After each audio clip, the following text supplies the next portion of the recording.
Ki Alang itu dalam Hikayat Tumenggung Al-Wazir, dia menceritakan pertemuan dia dengan yang disebut Pangeran Jayakarta. Nah, ketemu tuh Pangeran Jadi Jayakarta. Pangeran Jayakarta ini datang ke Jakarta, dia berhuni di Pejagalan. Dia bikin pondokan di situ. Pondokan ya. Lalu dia bilang, siapa ya? Orang daleman, maksudnya kan kampungnya Ki Alang yang bisa ngajarin gue agama. Oh gitu. Gitu. Ntar dulu, jadi siapa Pangeran Jayakarta nih agamanya belum ketahuan dulunya? Belum ketahuan, sampai gini hari. Oh. Ya kan?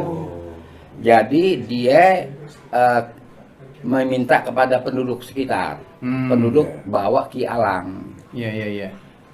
Kata dia, lah kalau yang model begini mah jangan ngajarin gua. Ajarin aja monyet gua baca-baca